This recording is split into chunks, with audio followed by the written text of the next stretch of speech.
டேய் அங்க போக ஏய் ஐயோ போட்டான்டா. டேய் நீ அவனை ரிவைவ் பண்ணுங்க டேய்.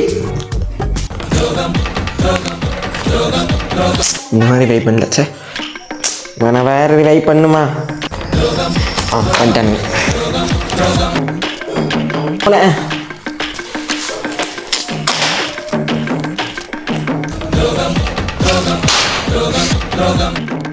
டேய் என்னடா படிச்சியாடா? ஏய் நான் படிக்கவே இல்லடா. நம்புறேன் படிக்கலன்னு சொன்ன செகண்ட் மார்க் வாங்கி வச்சிருக்க. நானும் அவங்கள மாதிரி கூமுட்டு நினைச்சிட்டீங்க. பொய்யாடா சொல்றேன் நாய். அவனாவது ஏமாத்தின. டேய் வாங்கடா ரூம் மேட்ச் போலாம். பர்றா